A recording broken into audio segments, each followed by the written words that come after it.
okay, one of the central features of all the four Indic religions, not just Hinduism, Buddhism, Jainism, and Sikhism, central to all these four religions is the idea of reincarnation. The Buddhists give a slightly different name to it. They call it rebirth. But the idea is the same. It's something that keeps rolling on and getting a new life. Now again, you see, this appears like a very floaty idea, and yet I'm telling you, this idea has to be revisited in the West in this particular decade. I tell you why. You see, you'll immediately agree with me. The theory of reincarnation says that you got many lifetimes, and you say, where's the proof? The proof actually is very serious, very good, genuine proof by one professor who spent his whole life researching reincarnation. His name is Ian Stevenson. Do Google search. He was at the University of Virginia, spent 40 years exploring three-year-old children who were recalling their past life spontaneously. They're talking about a previous life with tremendous amount of information that nobody would gather. And he checked it out, and it fits.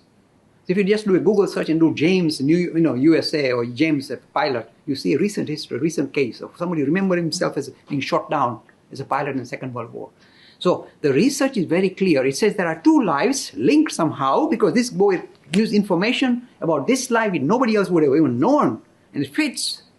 So he says, now what is it? Is it just coincidence? Statistically, not possible. Is there some genetic link? Not possible. No genetic. He does the research. No genetic link. Is there some fraud? Nothing. No money changes hand. So how are these two lives linked? Says Professor Stevenson. So if you see any pattern in nature, how do you define science? If you see any pattern in nature, you try and produce a hypothesis that can explain the pattern. This is how science is all about. You just jump from one hypothesis to the next one. So now Stevenson is telling the science community, I'm a scientist, I'm not a Hindu. I'm saying the only hypothesis that fits this particular phenomena that this is not speculation, this is reality. Here are the names of the boys in the previous lives. Here are the autopsy report, everything. I'm telling you, you explain it. Give me another hypothesis that can explain this link, then I'll give up reincarnation. Otherwise, reincarnation stays. So there's very solid proof, solid evidence for reincarnation. And do you know why it is important, why it will be resurfaced in the United Kingdom today? I'll tell you why.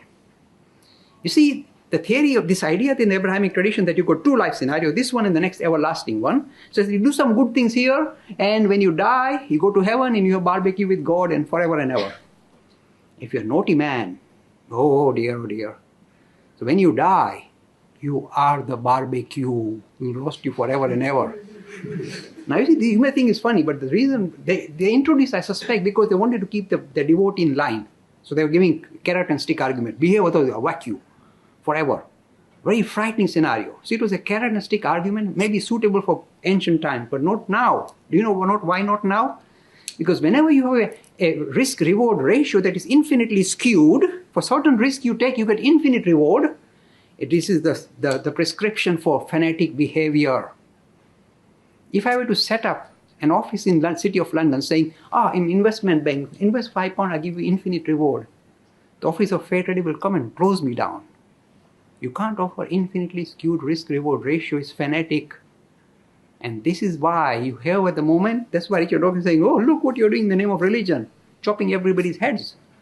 So this idea of revisiting reincarnation is because reincarnation gives you measured risk and reward. So if you've been a musician for many lifetimes, when you're reborn, says Stevenson, your natural tendency for music, you become a Mozart and start composing operas, become a child prodigy. But the risk-reward ratio is measured. The amount of effort you put in over many lives comes to fruition. No infinite reward. And you know, one of the greatest critics of world religion, David Hume, the great Scottish philosopher, said something very interesting. He's an atheist. He said, if you were to believe in life after death, then the only logical, this is David Hume's words, the only logical thing would be the reincarnation of the Hindus. Otherwise, this infinitely skewed was going to cause problem. And this is what Russell said, this is what Hume said. Free e-learning course in Hinduism. To register, please visit www.hindu-academy.com. Talks on Hinduism. Sponsored by People Care. Encouraging caring for the elderly in their own homes. For more information, please visit peoplecare.com.